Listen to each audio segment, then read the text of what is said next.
welcome to another episode of Routes Through Pokemon. I'm Pokefan Ruby. And I'm Kimono Girl, Shea Locke. And together we are a father-daughter duo going through the Pokemon mainline series of games and anime and manga. And this week we are on Route 12 as we journey to the 4th gym in Ecruteak City. A historical city where the past meets the present. Yeah, I really like the slogan for that city. That's cool that you included that. Yeah, the description for the city and just the atmosphere of it was really cool. But we have a lot before we get there, don't we? Yes, we do. For example, we have to catch up on where we are at in our own lives. True that. We have not watched any more Horizons or played any more Scarlet and Violet. Yeah, that's becoming a disappointing refrain of ours. Plenty of Pokemon Go, though. For me, at least. I've been playing some. I was just in your party today, and then you left the party.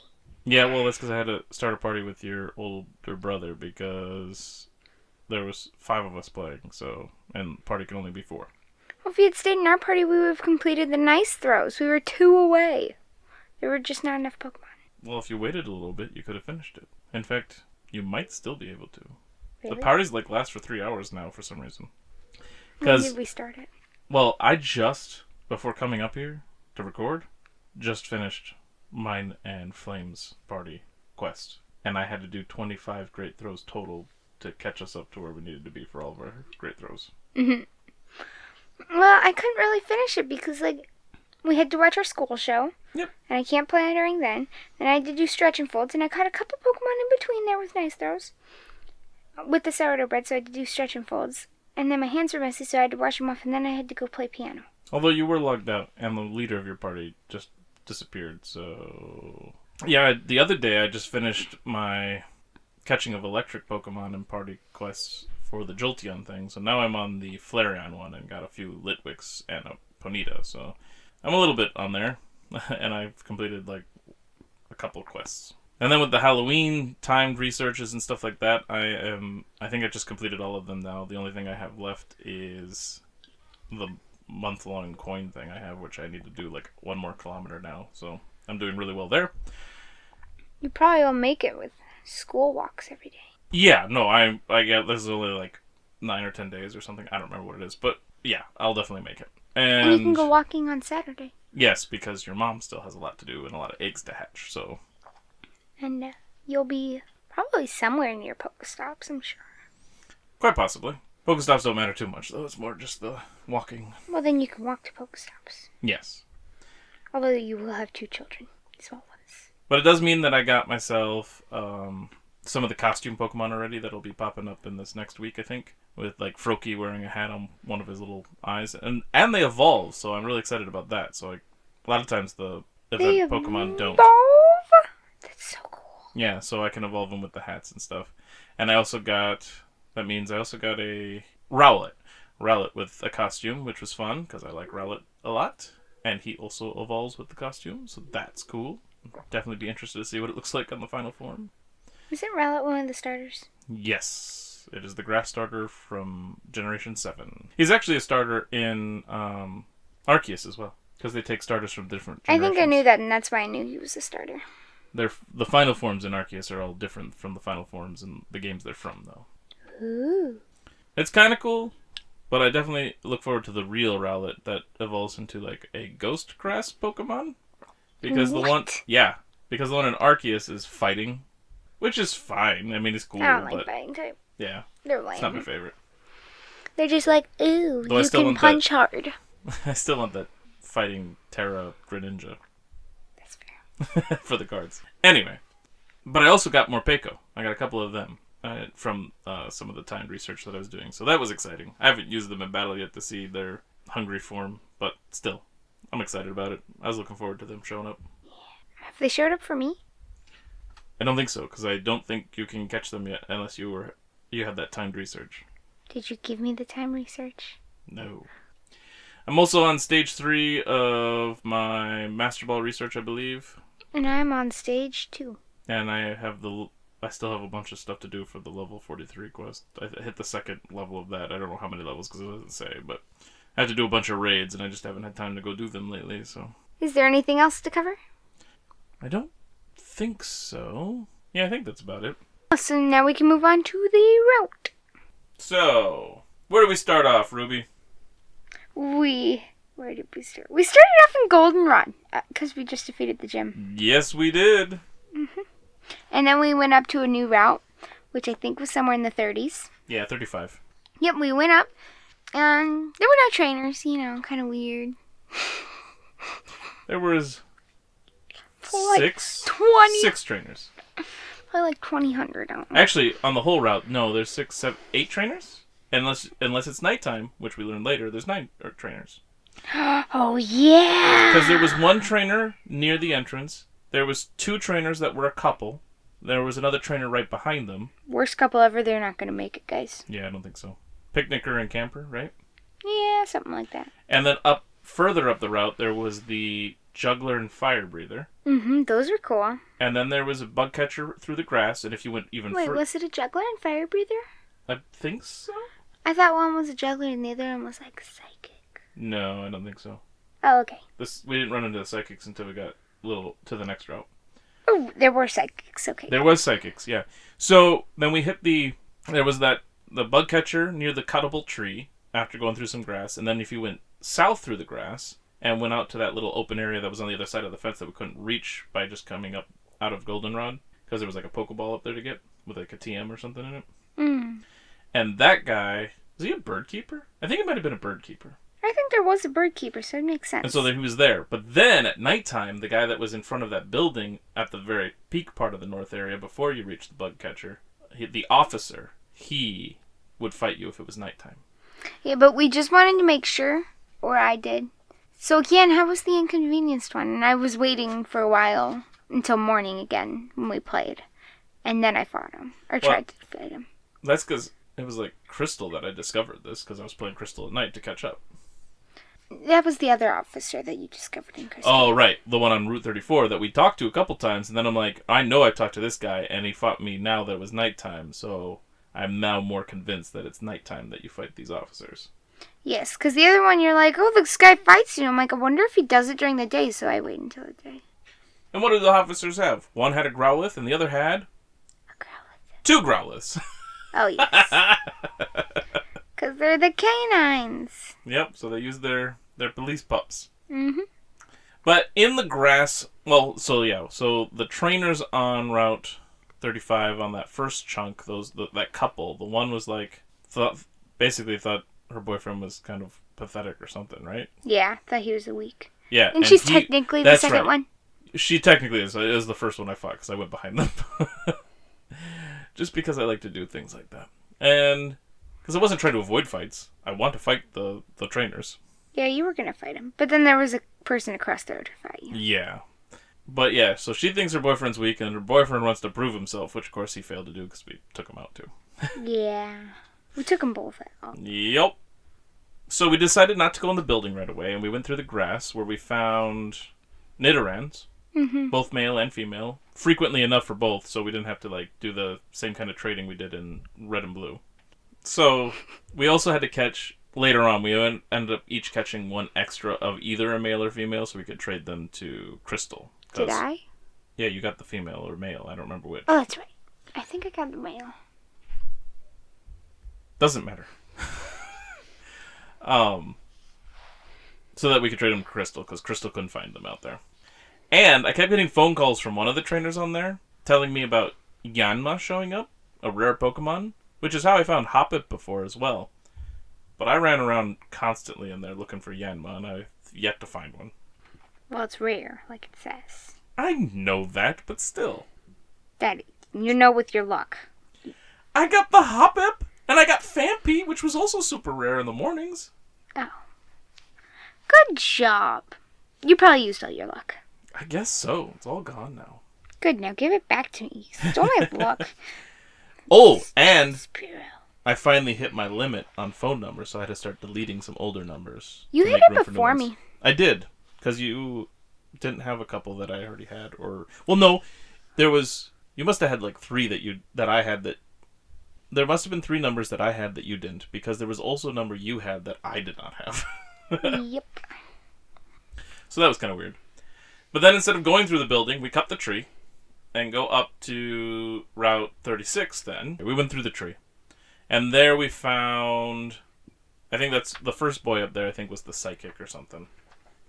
Because, yeah, what were all the trainers we met this time? We met a juggler... We met an officer, we met the psych... Yeah, I think he was the psychic, and then the other kid that was up there was the schoolboy. I'm excited to talk about it. Oh, we found a Pokefan.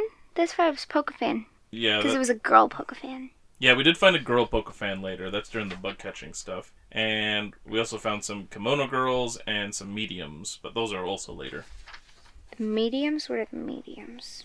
Mediums are psychic type people. Oh, okay. They usually converse with the spiritual realm. That's lovely. Anyway.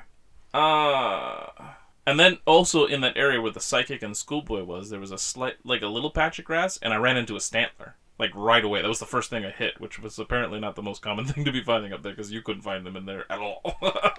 But I also found Vulpix in there, and that got me thinking. I'm like, oh crap.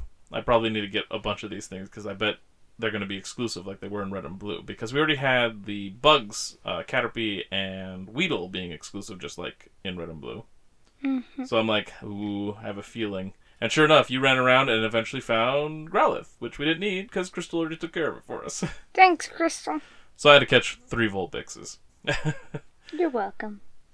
And then we found, up there was also another entrance, a building entrance to the west, which I definitely assumed would connect to the other building entrance where the officer was. And that did turn out to be true, but we didn't go in there yet. We decided to keep going over to the other way where the schoolboy was because the Wiggly Tree was there. So we found one of the other sides of the 3 sides to the Wiggly Tree routes, where it crossroads. Now we destroyed it with axes. We did not destroy it with axes. In fact, we were like, wait a second, how did we get here already when we don't have, we still don't have anything to get rid of this tree? So, not knowing exactly what we need to do yet, we figured, well, we haven't gone through the building yet, so let's go over there. Oh yeah, that was fun. And we found out that it was a bug catching contest, and we were playing on a Thursday? Something like that. I don't know. Anyway, we were playing one day, and it was only going to be a couple days till the next one. It was Thursday. Because it was like Tuesdays, Thursdays, and Saturdays? Yeah. So they say, yeah, we run these on Tuesdays, Thursdays, and Saturdays. I'm like, well, what luck, we're here on a Thursday, so we actually get to do it. And so we did the bug catching contest, but you can only catch one Pokemon. Well, I mean, you can catch multiple, but you only get to keep one and enter it in the contest. And you found a Pinsir, and I got a Scyther. Yeah. And then in Crystal later, that night, I made sure to play again because I wanted to get the Pokemon. And so I got a I only got second place. I got a Pinsir in Crystal as well. And then once we finished catching, and to get our rewards, you and I both ended up getting second. Yeah. Also the rule was you could only keep the last Pokemon that you caught. Right. But I think that wasn't exactly true, because if you caught 2 and you chose the first one to be your presented one, I think you would get to keep that one. Sure. Yeah, I don't know all the details. I don't remember. But I wanted to catch both Scyther and Pinsir. So I didn't catch that we would only keep one at first. And so I'm looking around after getting my Scyther to try to go get a Pinsir. And you let me know that was a pointless endeavor. So I'm like, oh, I'll stop doing that then. Yeah, you were kind of annoyed that you were wandering around. And there was a bunch of people out there. Mm-hmm. And then they all came in when we get judged. Yeah, all kinds of different trainers, because they were also entered into the contest, and I think it's kind of a random thing. What did we win for second place? Do you remember? I didn't think I won anything, even though they said I would get a prize. No, we definitely got a prize. We did? Yeah, I don't remember what it was. Well, me neither. Anyway, doesn't matter. Because I got first place the second time I went in there on Saturday. Yep. Because we definitely decided to play Saturday so we could get more. And did we get Sunstone from the first place? Yep. Yeah, that's what I thought. So we have a Sunstone, which a few different Pokemon I think need for evolutions. And we only had 20 minutes to catch Pokemon and only 30 Park Balls. Oh, did we get 30 Park Balls? I thought it was 20 Park Balls. As soon as it said 30, I was wondering if it was 20. It doesn't matter. I didn't use them all. I used 5 at most. Anyway, it felt like it was definitely kind of like our new version of Safari Zone, but this one you still can weaken the Pokemon. You can only bring one Pokemon into battle. That was a key point. So of course I brought my Haunter to put them to sleep. And the stats really mattered for winners, because I think I got beat like a Caterpie or something. Yeah, you can definitely win with like even a basic Pokemon. The stats are what matter, which I don't even think we can determine what the stats are. So yeah, you can know what the stats are if you get 2 Pokemon. Wait, what? So if you had caught 2 or more, they would tell you the stats, and then you get to choose which one to keep. I totally didn't know that. Well, that's cool. Maybe I'll have to do that in the future if I want to win some more, because I wonder if you can get a Sunstone every time you win. We might need to, so we can get like our Blossom and our There is something else, I think, but I don't remember. Oh, Sun Kern evolves with a Sunstone, I think. And we can get our Sunbows and I don't know. I'm sure there's some other stuff. Doesn't an Evolution evolve with a Sunstone? No. Seriously? It evolves with the daytime, so the actual sun. I know, but like some Evolution somewhere.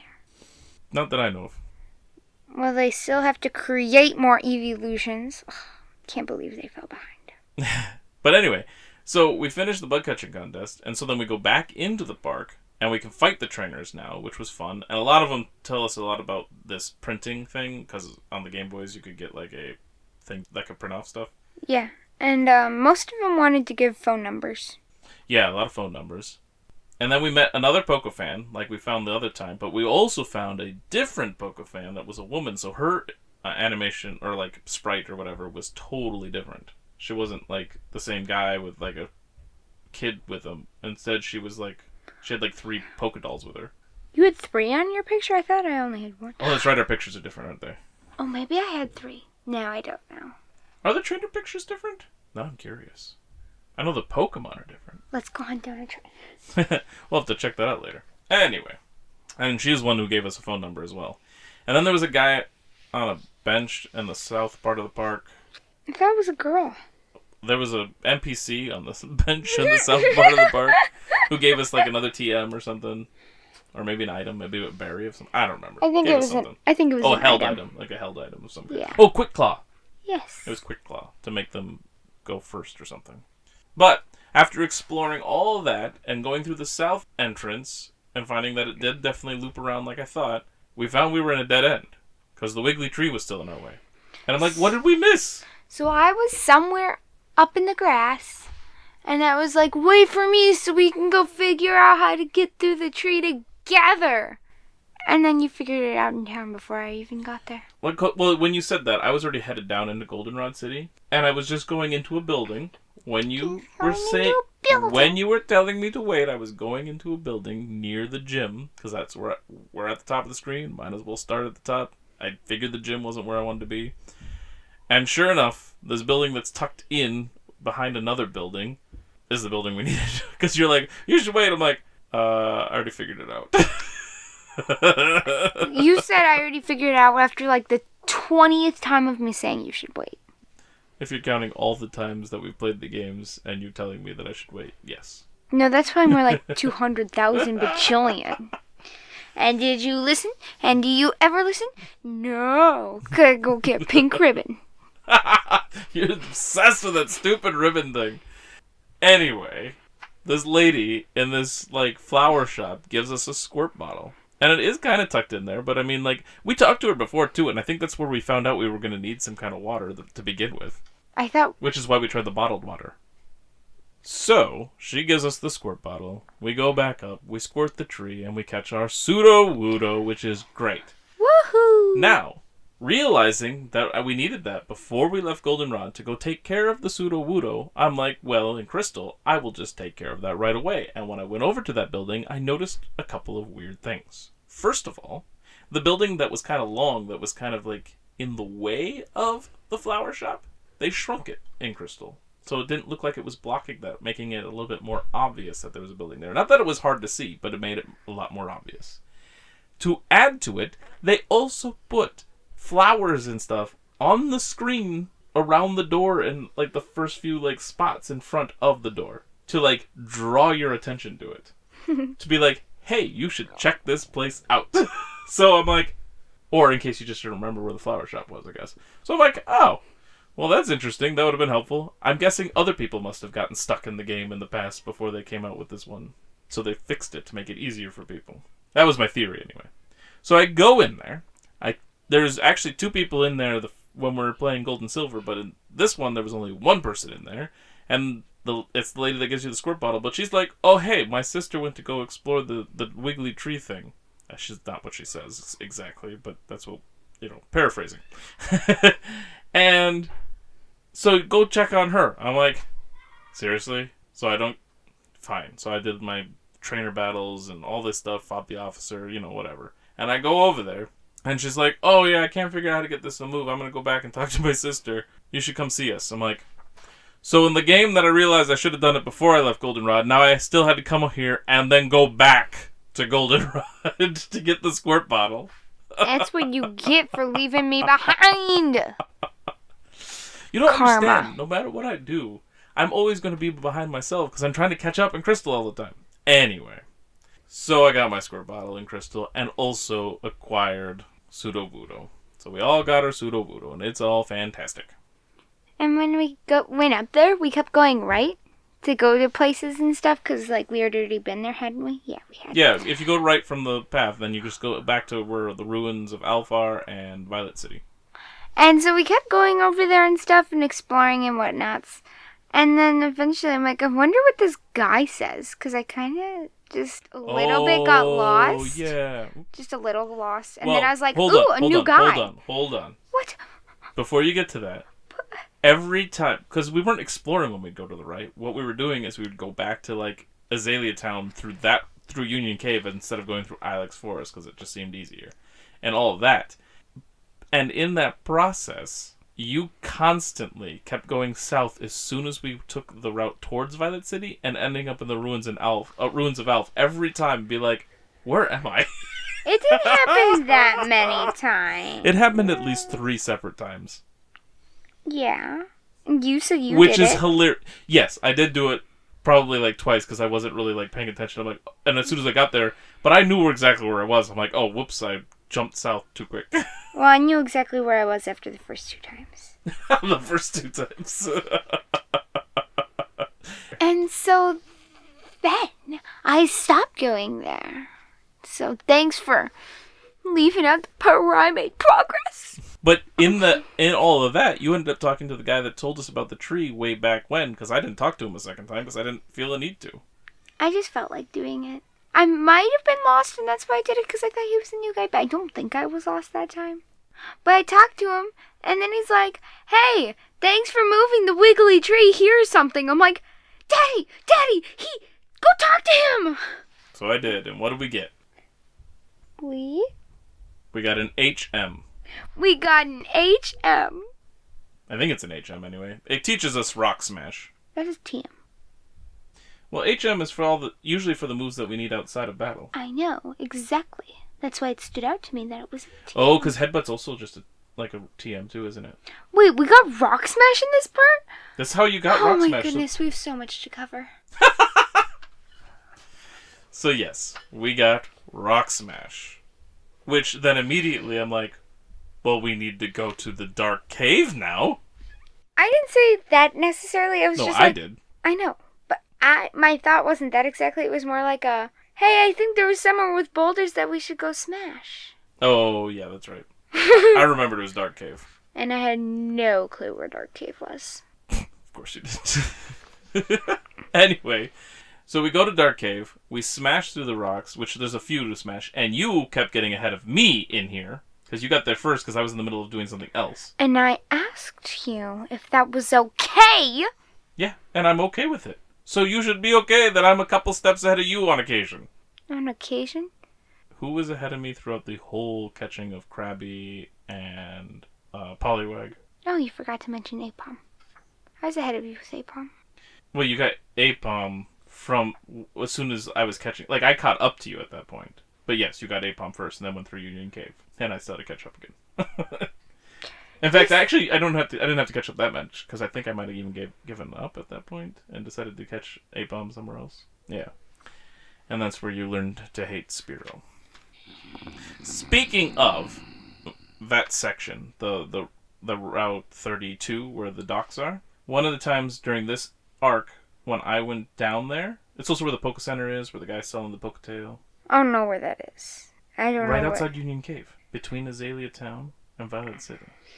But there's routes on that. I never know where Violet City is. I feel like it's always moving. And then you'll be like, you just passed through Violet City. I'm like, because I don't think I did. And I had. Violet City doesn't exist. Anyway, when I was going back down to Kurt one of the times for Pokeball stuff, it was Friday. And in the trees that you spent, like, forever in, trying to get Heracross and running into all those Spearow, there was a lady there named Frida, because of Friday.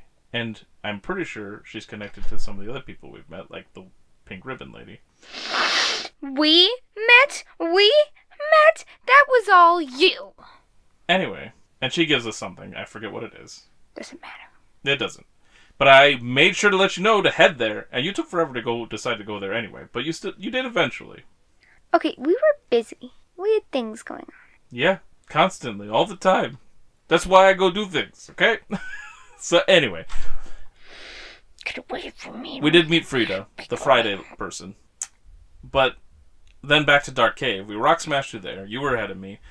There was some Pokeballs, and we go through the south area, which I'm like, oh, I know. I'm pretty sure I know where this is going to lead. And it leads to a mountainous area that we have to go through the Dark Cave twice to get both groups of trainers, because there's one hiker off a cliff, and then off the other cliff there's two other trainers, probably a picnicker and camper, with a Pokeball. And usually we would go separate directions, but both of us, when we came out of the cave, accidentally went off the cliff. Accidentally got too close and jumped off. So we just did that, and ended up back where we got the Geodude, which takes us to the route between like if you keep going south, then you're between New Barktown and Cherry Grove City, which is also where the pink ribbon lady person was.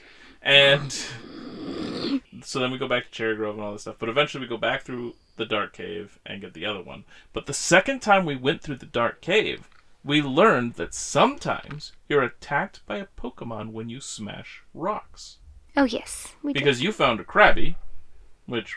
And they were higher levels, too. They were higher levels than what we were normally fighting in there. Twice I found Krabby. Like level 15 instead of like a level 5 or whatever. And we were so super confused, so it was lucky your friend was over when... Yeah, he explained it to us that it was from the smashing of rocks, which was handy, while we were playing it. But I found a Shuckle. Of course you did, you header. So that was exciting.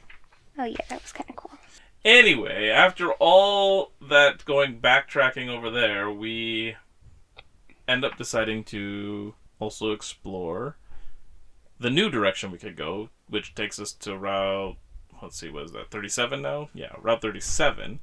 And there's a grass patch, which is where you finally got your Stantler, I think, because they showed up a little more often there. A lot more often. Yeah. Oh! And there was 3 Apricorn trees with different Apricorns in them. Mm-hmm. Right above that patch of grass. Yeah. So definitely made a lot more trips to Kurt. Yes. I did. I've made so much more. Every day I play, I try to make sure I take a trip over there. I don't care as much. Also, in Crystal... Before you get too excited here, in Crystal, when I got up there, I collected the Apricorns and brought them to Kurt. And I learned in Crystal they're even nicer to you because you can give a bunch of the same color Apricorn to Kurt instead of just one Apricorn at a time. Oh, I thought you said we could give a bunch of different colors. No, it all has to be the same color. But only in Crystal can you do multiple at a time. As long as it's the same kind, he will do multiple Pokeballs at once. So yeah, I don't remember all the ones we get, but we definitely get... Black, red... Black, well, you're right, but what kind of Pokeball? Black is the heavy ball, I believe.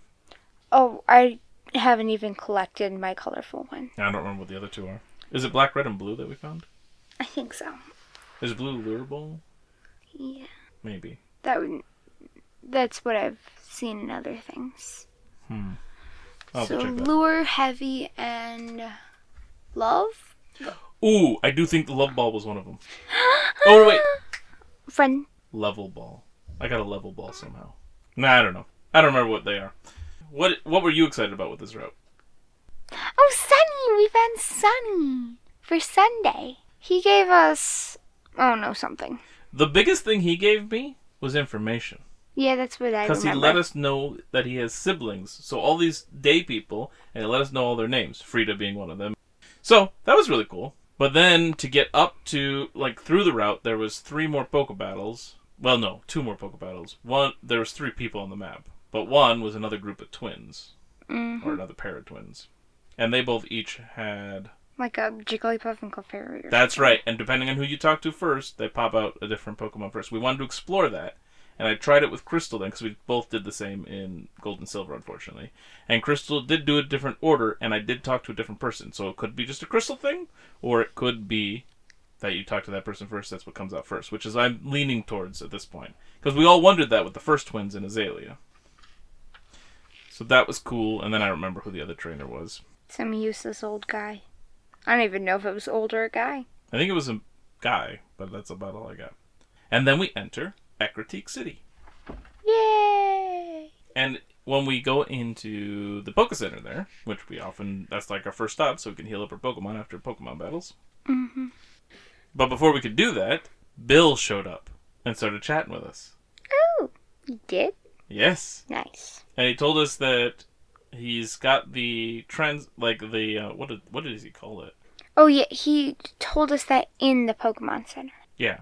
I thought you were saying as soon as we entered town. No, the Poke Center. Yeah. So in the Pokemon Center, he talks about how he's repaired the other trading device. I forget what he calls it. Did he call it like a time machine? Time capsule. Time capsule. And he said it allows you to trade with the past, which is a cool Not the concept. future? Well, no, because we're trading with the past. The people in the past are trading with the future. Oh, that's fair. So anyway, Bill says he got that time capsule working, so we can now trade between red, blue, and yellow with our gold, silver, crystal games. Which we did. Which I did. Which we did. You didn't do a thing. I did all that freaking work. So don't even. So I did a lot of that on the off time. I just did a lot of trading between the games to get all that stuff done. But it does mean that you have your Blastoise wave at the Pokemon daycare to breed. Oh, yeah, I even put it there. Yeah, and I got my Charizard Flicker also there. Meanwhile, I forgot that I chose Charizard, so when I did it with Crystal, I first put Charizard in there, and I already got an egg from it, so he's already getting ready to hatch a Charmander, and then switched out for Venusaur so we can get some Bulbasaur eggs. So that'll be fun, so we'll be able to get those Pokedex entries. Oh, Crystal also already got a second... I didn't do that until he already got his second Igglybuff egg, which he hatched, and now I have it in silver by trading it with gold first so that gold could give it to me. Two systems makes it tedious. Why do you get an Igglybuff? Because you already have one. You got it last time. Oh. I gave it to you first. That's right. So you were, ahead of me. Not really.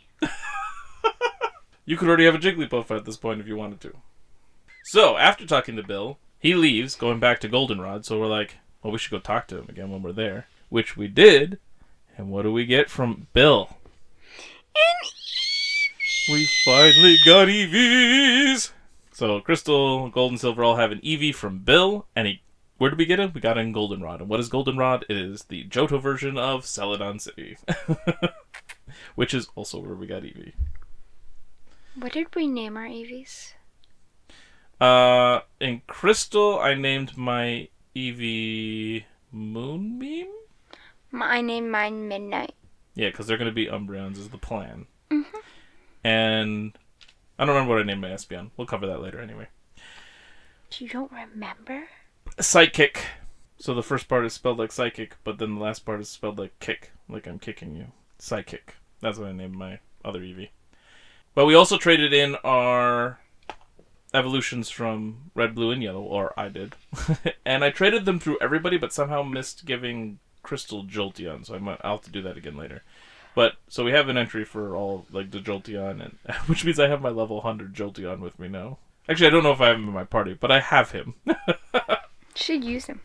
I don't think I even did all that trading until after we beat the gym, by the way, but I did take care of it in the off time. Are we covering the gym? Yeah, of course we are. That's what we do with these episodes. We cover our journey to the gym and the fight at the gym. The gym was actually kind of cool. The gym is cool, but we're not there yet. So then we start exploring Ecruteak City, and in one place we found... Well, I got excited about it. I told you wouldn't even care. And you're like, well, I gotta find out. And then you're like, oh, right, I don't care. Because what do we get in there? In where? In one of the houses in Ecruteak City. It's like right above the gym, I think. I remember the conversation. Item finder. Oh, yeah, I don't care. Because you just rely on me to use it everywhere. Mm-hmm. There was an item in just outside in town, right by the water. So then we also there's 2 towers we learn in town. One's the Tin Tower, and the other is the Burned Tower. And there's some weird history there. Yeah. And the Tin Tower, they don't let us in. They said they're not going to let us in until after we bid the gym. So we haven't been there yet, right? Nope. I'm not right. No, I'm saying nope, we haven't been there. Well, we've been up there, but they wouldn't let us in. Because remember that guy kept bouncing in your way, remember?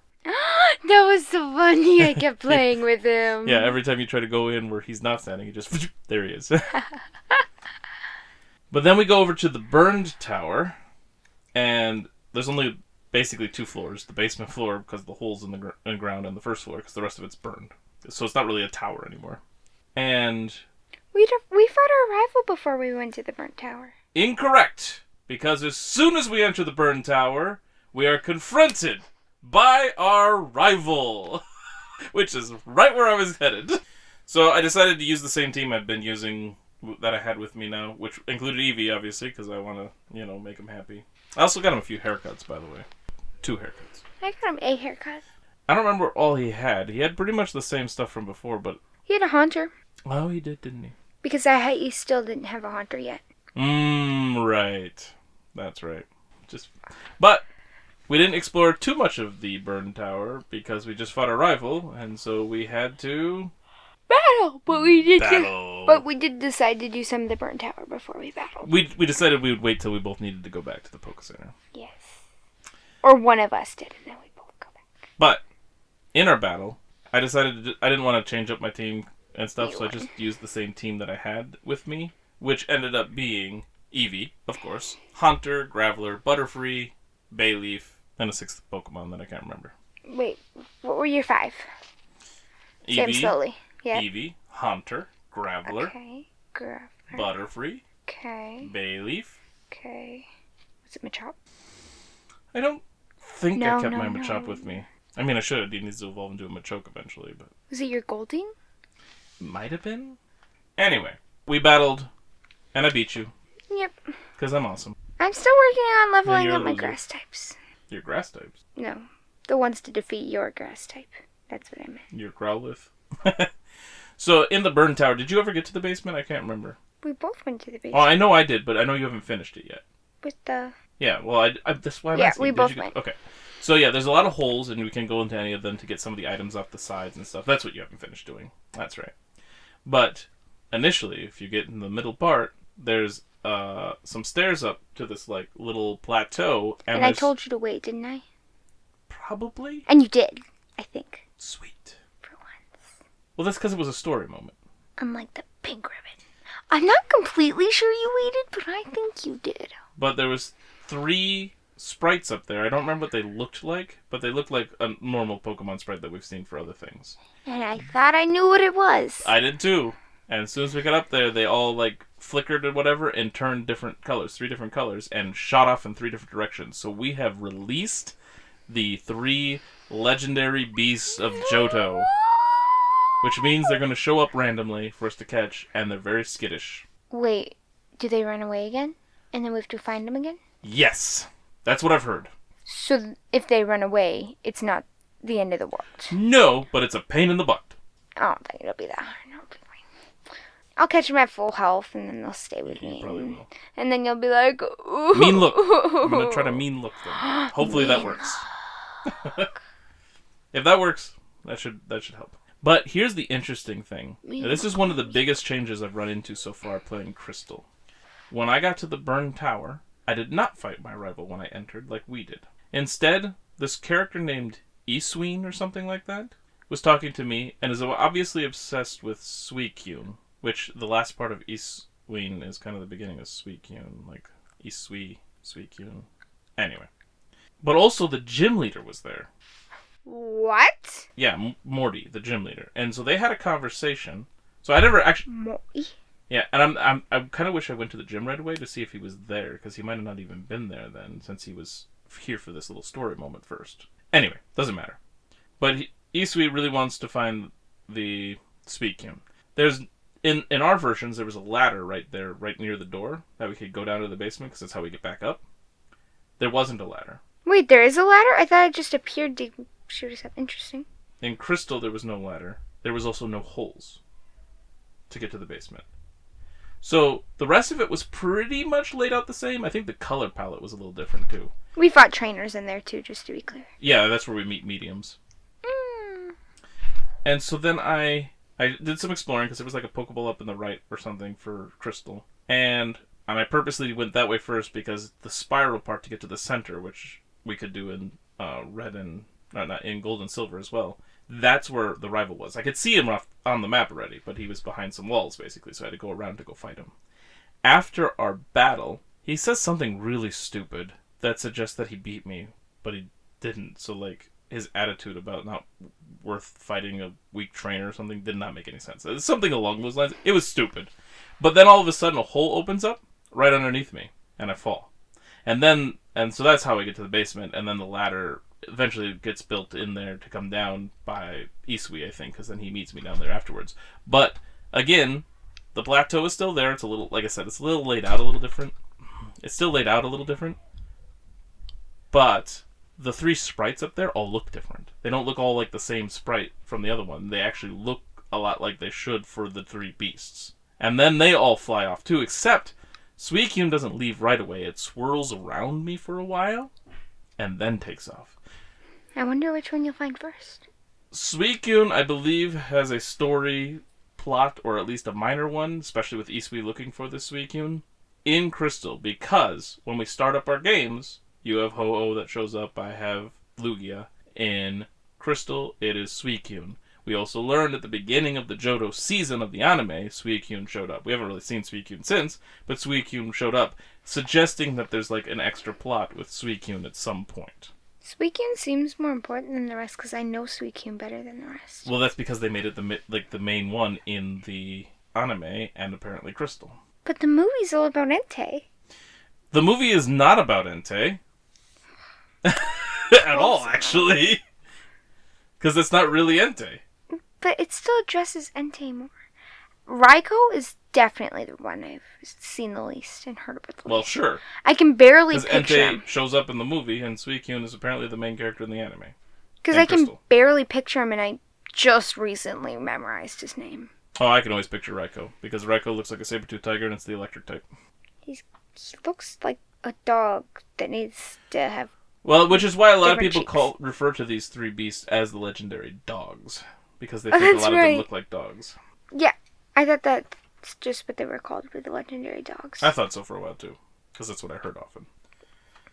Anyway, so we've unleashed the beast, I guess, which is exciting. There's a lot of legends about some Pokemon at the towers. Don't know much about it, but I'm sure that has to involve the other 2 legendaries, which are Ho-Oh and Lugia as well. They talked about Ho-Oh and Lugia a lot, I feel like. Or mentioned 2 flying. Yeah, flying. That haven't returned. Flying Pokemon, yes. And they used to live there, but they haven't returned since the tower got burnt down. Exactly. So there's something funky. Something funky. But then there's also one more important building before... There's one more important building before the gym. Well, it's where the trainer name came from that I used. The Kimono Girls. That was so much fun to do. And apparently the Kimono Girls, who dance on stage, are also battlers, like trainers, and there's an old guy there that's like, hey, I'll give you something if you can beat all of them. Not in there. He was either outside the building or in the Pokemon Center. Nope. There was somebody in the Pokemon Center that mentioned a guy at the Kimono Girl place, the theater. But it is the guy in the middle of the Kimono Theater that gives you the item and tells you he will. Huh. Because there was things that lead us there. So that was what the Poké Center did. It led us there. But the guy We were going there anyway. Well, sure. I check every building at least. I check most of them. I just don't talk to everyone. I check every building and talk to every person. I think except for when I think that you talk to somebody first. And gave me all the information. You still usually talk to them. Usually, and I've learned that I need to always do it. After the whole Spearow thing. Well, you usually do, so I thought you were going to do it. And so if there's any extra important information, you would have it covered. You should know that that's your role. You can't just ditch your role and then expect me to pick it up. So I have all the responsibilities then? Yeah. Then I think it's okay that I get a little ahead. No! You don't deserve that pink ribbon. Because if I had been ahead then, I would have been just fine. Anyway. So we go in there. Pink ribbon taker. Yes, we Oh, go hold in on, there. hold on. So during our battle, I'm going to quick edit this back over there. During our battle, I got lucky early on with a sleep powder from my Butterfree. Because, like, it doesn't always work, and so I was hoping it would put you to sleep, but it did. I don't remember what Pokemon you had, but I used Butterfree's sleep powder. Because I think part of it is I wanted to try the nightmare stuff. And then there was a moment where you had Croconaw out, so I decided to bring out Bayleaf. And then I knew as soon as I brought Bayleaf out, you were going to bring out Growlithe. So, like, even though you brought Croconaw out, you never end up really doing anything with it because I had Bayleaf out, and you're like, ugh. So I knew you were going to switch. So instead of telling my Bayleaf to do anything, I predicted that switch and brought out Graveler right away, who could use Magnitude, which is a ground move, which works really good against Fire type. However, I did make some poor decisions at some point, I remember, and I ended up only with 3 Pokemon left by the end of the battle, and they weren't in the greatest shape. No, they were like asleep and dying and poisoned and dying. 2 of them I think were like dying and the other one was pretty okay. Yeah, but in the end I still won. It was pretty close though. With the 2 of them dying. Yeah, so you fought well. I still beat you. Especially when I predicted the whole Growlithe maneuver. Like, I'm like, no, I know what you're going to do. So I planned ahead. Because you were so annoyed. You're like, ah! I'm like, I knew you were going to bring it out. Well, I don't think I was annoyed that you knew, because I wasn't surprised, but I was frustrated that you still did it. Anyway, we were just talking about Kimono Girls. Mm-hmm. We get up on stage, and you were ahead of me on this one, too. I asked you if it was okay for me to go start battling them. Yep. And then you thought there was only 3. Yeah, because you were keeping it a secret because you're like, well, I won't tell you, but it seems a little weird that they're doing this. But there's actually 5 of them. Because each of the Kimono Girls each have a single Pokemon apiece. They're all different, but what are they? Evolutions! They are the 5 evolutions that are available in that game. So we get to battle Flareon, and Umbreon, and Espeon, Vaporeon, and Jolteon. And it was cool, too, because if you're playing the game without any knowledge about this, you see the Umbreon and Espeon shortly after possibly getting an Eevee, or maybe even before you get one, and being like, wait a second, what are these? You know what I mean? Because you would have never met them before. You wouldn't know about Umbreon and Espeon necessarily. That's cool. So they give you a hint that they're coming. So That's actually pretty neat. because then you start trying to figure out, well, how do I get one? And I mean, there's some other people that talk about them here and there too in town that we've already met, I think. And so it helps start like being like, oh yeah, once it's like, oh yeah, my Eevee evolved on me, just randomly, which they don't usually do. You need a stone before, you know. And he's like, my buddies evolved differently, and one was during the day, and one was during the night, so they kind of help with that. Mm-hmm. But also friendship is what we need, which is why I gave my Eevee haircuts. But after all of that, I forget what the guy gives us. I think it's another HM. Oh, I know what he gives us. What? Surf. But we can't use it outside of battle yet, because we have the gym to fight. That's right. So, we go in to fight the gym battle, and I decided to bring... I think you did decide to bring him a chop because I thought it was a... No, you didn't. What gym? No, that was the other gym, wasn't it? What? I thought... Was it this gym that I thought it was something, but it wasn't? Yeah, you thought this gym was going to be like psychic or something. But it was psychic. No, it wasn't. What was it? Ghost. Oh, yeah, that makes sense. Yeah, I thought it was going to be psychic, and I told you that. So psychic Pokemon were weak to this gym / strong because all the ghost Pokemon we met were Ghastlies, Hunters, and Gengars. And I did use Hydro through this in Crystal, which was awesome because Hydro is my Vaporeon. Mm-hmm. And Vaporeon knew Bite, which is a dark move, which is good against Psychic and Ghost. So I bit my way through a lot of the battle. Sort of. Hydro didn't always listen, because Hydro's 34. And 34 didn't quite listen to us now. I think after the battle we got to... It's level 50 now? Is that right? Is that what listens to us now? I think it's level 50 that listens to us now. So Hydro will listen now. But in Crystal I didn't have too much of an issue. In Silver, I mean, I went and recovered once, but I didn't have too much of an issue either. And the way to cross to get to the Gym leader was kind of fun in both games. Well, in all 3 games. Because it's just black, so you don't know necessarily where to walk. And as soon as I kept trying to walk, I would restart back at the beginning. Well, it's funny because the first one's in the black, but I went over to him and just fought him, so I didn't think anything of it. And then I tried to walk past him, and then I zapped back to the beginning. Because I wasn't trying to avoid a fight, so I didn't walk on the opposite side. Nope. But it turns out that there's a very special path through there. And the trainers are all supposed to give you clues, and the second one really kind of just explained it. It's like it's in front of your eyes. And I'm like, so you just walk straight from the battle, and then you could, but then don't go all the way to the other side because then you need to stop so that you can go up to be in front of the next trainer. Mm-hmm. And so basically, you almost cross the entire length or the width each time, except for the final one, because then you have to basically get right in front of Morty and go up. Huh. Yep. So, that was fun. And yeah, I didn't have too much of trouble because I used Butterfree with Confusion, and since Ghost are poison as well, it seemed to work pretty good and defeat them fairly fast. Like, they were weak to it, even though that Psychic is weak to Ghost. It was pretty easy. But I did have... I ran into an issue with Morty. Did I?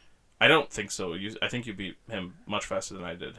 So, I'm fighting him, and it's going easy, just like the rest of it, until his Gengar shows up, which is his second to last Pokemon he brings out. And he pulled off a successful hypnosis right off the bat. Oof. And that screwed me over bad. Anytime I would get any leeway and actually get some damage on him, he'd end up getting somebody asleep because the ones that were good against him were already taken out or sleeping or something. Because his move after that is Dream Eater, which seems to do a decent chunk of damage, and it heals him. That's rough. It was so frustrating.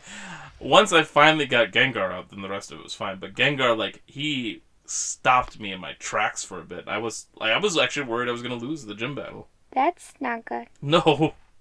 But I didn't, and we won. And so then we get a badge. Do you remember what this badge was called? No. Me neither. It's the plain badge that we couldn't remember last time from Whitney, and then we got a badge here. Oh, wait! Like a mist badge or something. Fog badge? Mist badge? Something like that. I think that's what it is. I wasn't paying too much attention to the details. Yeah, you were rushing through because you had some other things you had to do before you took off. Yeah, and it turned out I didn't have to rush because it was actually an hour later than we thought so. Oh, yeah, I forgot about that.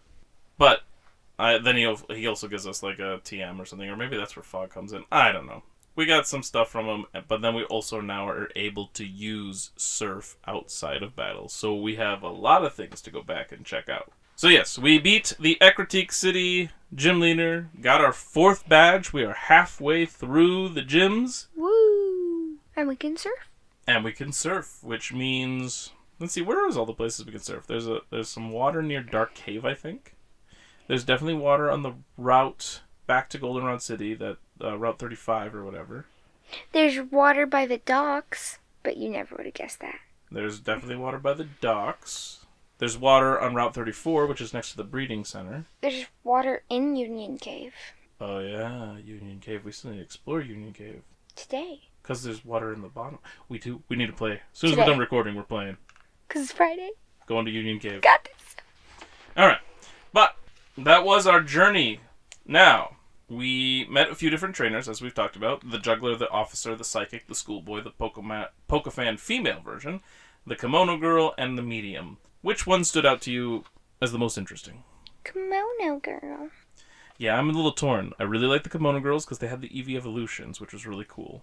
But, everyone kept talking about them, and they were good at fighting, and they were good at dancing. Yeah. And it was fun to go through them with my Geodude, because he was good against Flareon and Jolteon with his ground moves. And my Ghost was good against Espeon. So that just left Vaporeon, which Bayleaf took out, and Umbreon. I think Umbreon was the one I would have the most trouble with. I had a little bit of trouble. Which I wouldn't have if I brought my Machop, because I think fighting is good against Dark.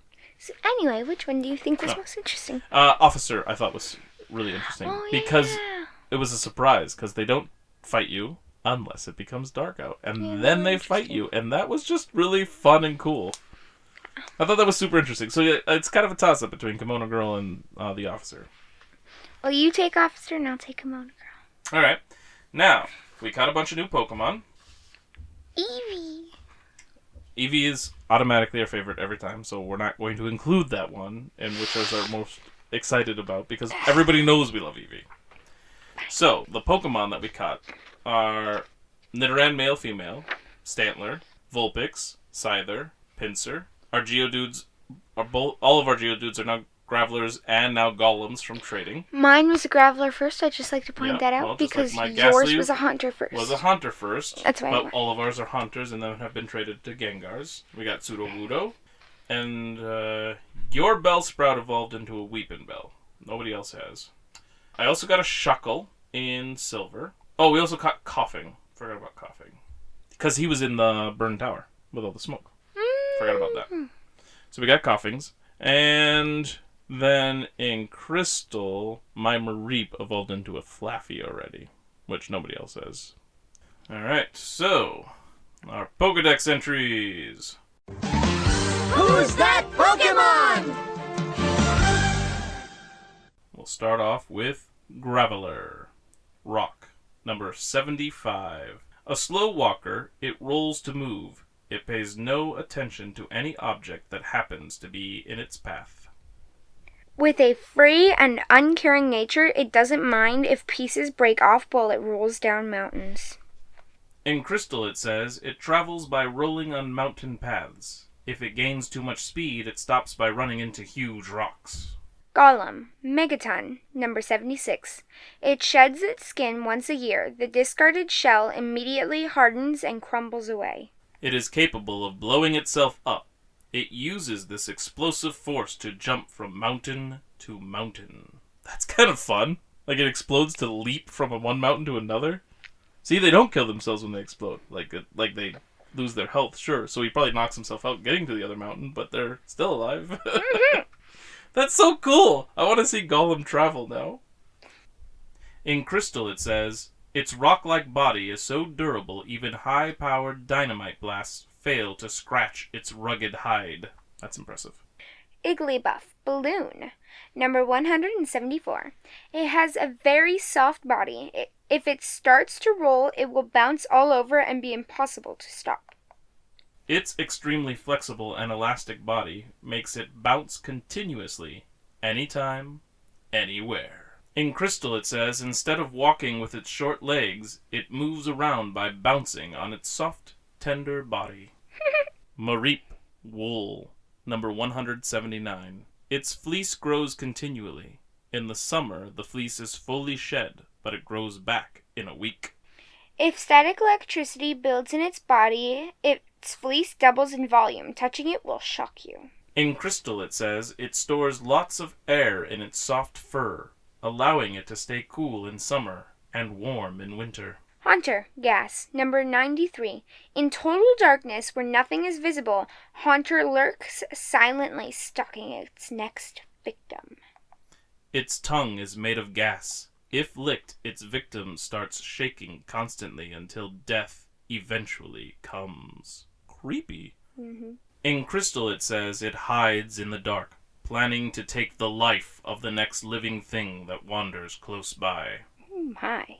Sheesh. Gengar, Shadow, number 94. To steal the life of its target, it slips into the prey's shadow and silently waits for an opportunity. Wow, these Pokemon are creepy. Mm-hmm.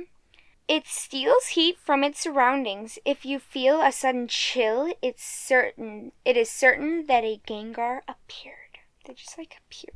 Yeah, at least yours are they're just chilling. Mine are deadly. Like the Haunter licks you, and then you're frozen till death eventually comes, and the Gengar waits to kill you in your shadow. That's what mine said. Well, you're not frozen. You're shaking.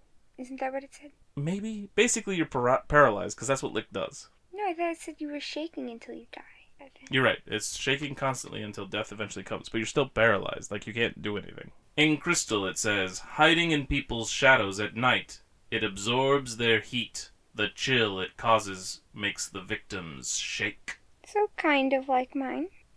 Except mine was less creepy. Yeah, it's also similar to what happens in the manga, if I remember correctly, with Blue and Koga fighting Agatha, and they're like, ooh, it got cold, there's a Gengar around. I think that's what happens. Probably. Nidoran female, poison pin, number 29. That'd be in hundreds, because it's farther up. We had a bunch of hundreds, and then we were in the 90s for the Gengars and Hontos. Remember, this is based off of the actual national Pokedex. The order we're looking at is the Pokedex in Johto, but these are the numbers that they are in Kanto. Because if you look at Chikorita, it's not number 1. It's number 152. The poison hidden in its small horn is extremely potent. Even a tiny scratch can have fatal results. Although not very combative, it will torment its foes with poison spikes if it is threatened in any way. In Crystal it says small and very docile. It protects itself with its small, poisonous horn when attacked. Nidoran male, poison pin, number 32. It raises its big ears to check its surroundings. It will strike first if it senses any danger. It is small, but its horn is filled with poison. It charges, then stabs with the horn to inject poison. See, my Nidoran are pretty mean. In Crystal it says, it constantly moves its large ears in many directions in order to detect danger right away. Sudowoodo, imitation, number 185. Although it always pretends to be a tree, its composition appears to be closer to a rock than a plant. It disguises itself as a tree to avoid attack. It hates water, so it will disappear if it starts raining. In Crystal it says, if a tree branch shakes when there is no wind, it's a Sudowoodo, not a tree. It hides from the rain. Scyther, Mantis, number 123. When it moves, it leaves only a blur. If it hides in grass, its protective colors make it invisible. It slashes through grass with its sharp scythes, moving too fast for the human eye to track. In Crystal it says, it's very proud of its speed. It moves so fast that its opponent does not even know what knocked it down. Pinsir, stag beetle, number 127. With its horns it digs burrows to sleep in at night. In the morning, damp soil clings to its body. Swings its long antlers wildly to attack. During cold periods, it hides deep in forests. In Crystal it says, when the temperature drops at night, it sleeps on treetops or among roots where it is well hidden. Coughing! Poison gas, number 109. The poisonous gases it contains are a little bit lighter than air, keeping it slightly airborne. Its thin, filmy body is filled with gases that cause constant sniffles, coughs, and teary eyes. In Crystal it says, if one gets close enough to it when it expels poisonous gas, the gas swirling inside it can be seen. Vulpix, fox, number 37. As it develops, its single white tail gains color and splits into 6. It is quite warm and cuddly, so there's one white tail? It starts with one tail that gains color and then splits into 6 to become a full-on Vulpix. Oh, I thought it was saying it had like one tail that made the 9 tails appear or something like that. But okay. Well, basically it is, because the one tail that gains its color and turns to 6 then eventually becomes 9 tails when it evolves. But basically the idea is if you find a baby Vulpix, it probably only has one little white tail as opposed to the 6 orange tails that we're used to seeing. If it is attacked by an enemy that is stronger than itself, it feigns injury to fool the enemy and escapes, like a fox, sly. In Crystal it says, as its body grows larger, its 6 warm tails become more beautiful with a more luxurious coat of fur. Stantler, Bighorn, number 234. Those who stare at its antlers will gradually lose control of their senses and be unable to stand. Pokemon are a lot more deadly than they make them in the anime.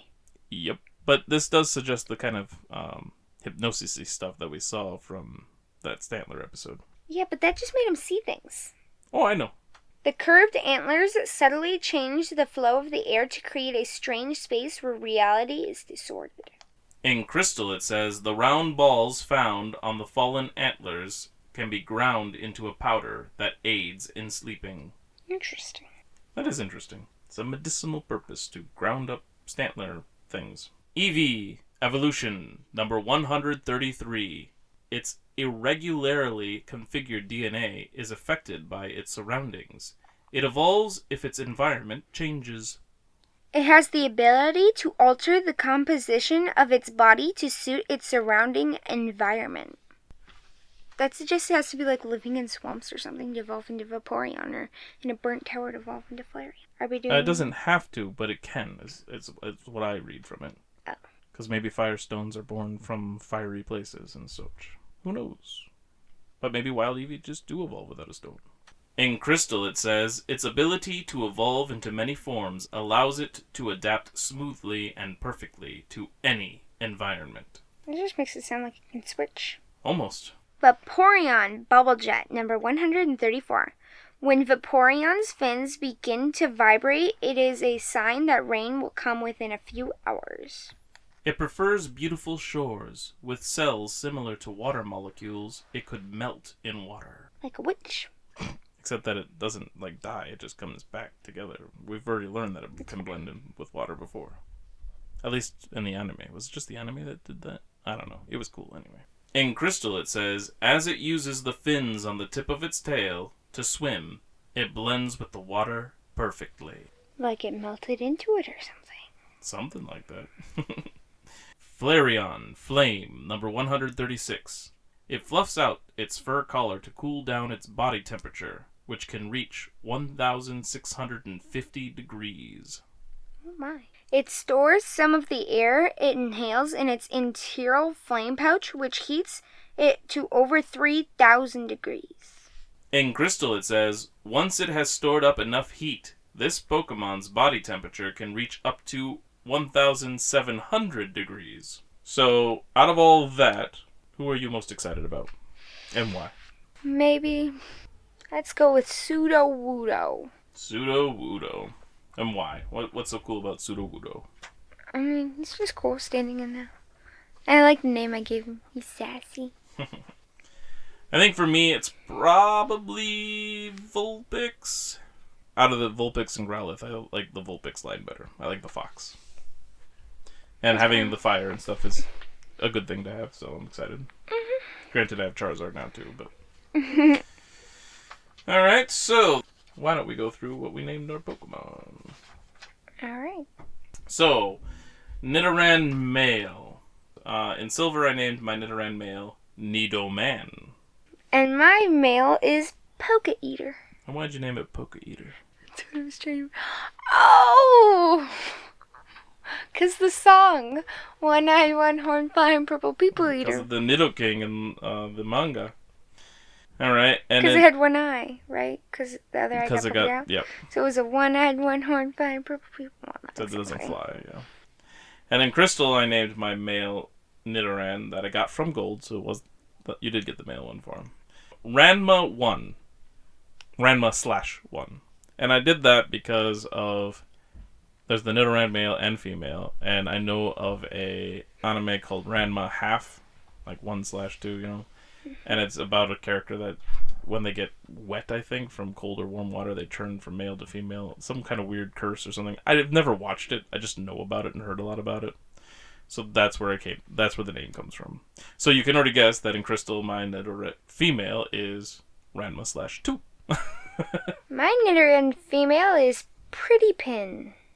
And my Nidoran female is Hamlet.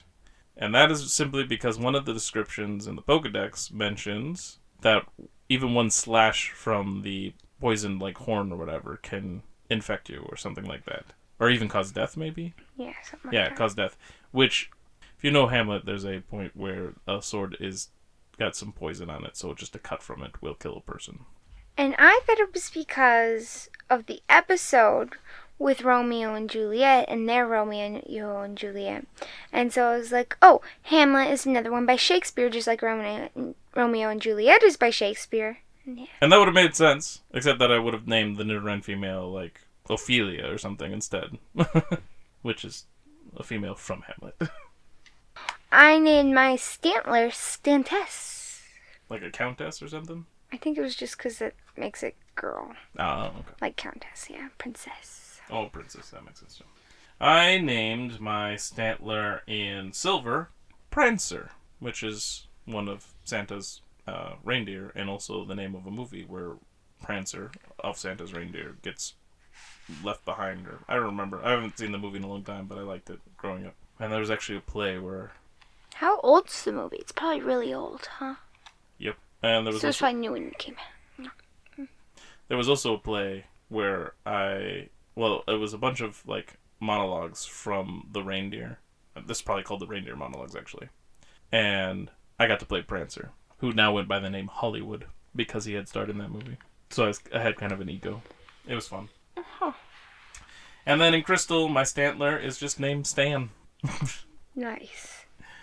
And then in Silver, my Vulpix is named Kitsune. So instead of just Kitsune, which is fox or whatever, it is Kitsune, Q being 9. As in, like, 9 tails. My Vulpix is Tails, because he has lots of tails, and then And you're a 9 fan of tails. Sonic. No, I'm not. In Crystal, my Vulpix is simply Pix. Then, in Crystal, my Scyther, I was not able to catch a Scyther in the bug catching contest on a Saturday. I went in there, but I kept finding Pinsir, but no Scyther. So instead, he got a Scyther from Yellow, which is still the Yellow's name then, which is Scythe. Okie dokie. My Scyther is Barber, because he gave Jesse a haircut and then gave Jesse, James, and Meowth mohawks. And then my Scyther, in Silver, is named Grim, like the Grim Reaper, who uses a scythe. And then Pinsir, I named him Pinchy. Yeah. And then my Pinsir in Crystal is named Snip, and which is just the first part of Pinsir flipped around. And then my Pinsir in Silver is Sir Beetle, because the last part of Pinsir is Sir. Then he looks like a beetle, so Sir Beetle. He's a very gentlemanly Pokemon. And let's see, so then my Geodude is still... Well, actually, this is not true. My Geodude / now Golem from the trading and stuff was Dudette in Silver and Gaia in Crystal. But in the method of doing a bunch of trading, it just seemed easier to go ahead and keep trading that way. So now I have Crystal's Gaia in Silver and Silver's Dudette in... Which is helpful for Crystal, because Crystal doesn't get a lot of trades, because it has to catch its own, whereas we trade everything in Silver and Gold. Mm-hmm. Even if we both catch it, like we both catch it, but then we trade it. Mm-hmm. So that they'll level up better for them. But technically, Crystal actually has the Pokemon that Gold caught. Because we do that. Gold and Silver. So that was fun. And so that means your Golem is still whatever it is. I think Rocky. Maybe. Boulder. And then the Gengar's the same, but again, I traded Crystal and Silver's Gengar, so those switched around. So now I actually have Mean Look in Silver and not Crystal. So I think I have Shade in Silver now, and Crystal has Spook. And then our Sudowoodo. So in Silver, I named my Sudowoodo Petra, as in like petrified, because it's not actually a tree, it's rock, so I don't know. Mm-hmm. I named mine Sassy. Yeah. And then in Crystal, I just named it Woods. And then in Crystal, I named my Eevee from Bill Moonbeam, because I plan to make it an Umbreon. I named mine Midnight, because I plan to make it an Umbreon. And so in Silver, because I let you choose what you were going to go with in that, because I technically can do both because of Crystal, I went with Psychic, Psykick, for an Espeon. And then Coughing, I named mine Coughing Hem, because it has to clear its throat, because it's coughing. In Silver, I named my Coughing Smog. And in Crystal, I named it Wheezy. And then I don't remember what I named the Shuckle for you, but I have, because I caught that Shuckle, but I let you name it because I will give it to you eventually. Chuckle? Did you name it Chuckle? I was about to say probably Chuckle. Yeah, I think that might be it. Chuckle. And then I got my Igglybuff from Crystal, which I had named Branch. I had a reason for it, and I cannot remember for the life of me what it was. Just like VFT. Very foolish trainer. Also, the names from my Crystal Pokedex, since we forgot those last time, from the batch we got last route, we have Slowpoke is named Speedy, Goldeen is named Midas, as in like the Midas touch, King Midas. Sentret is Tens, just play with his name and the spelling of it. Growlithe is Growly, like James's Pokemon. Phanpy is tire. Tentacool is squid. Heracross is cross. Execute is EXE, as in like the execute button or key on a keyboard.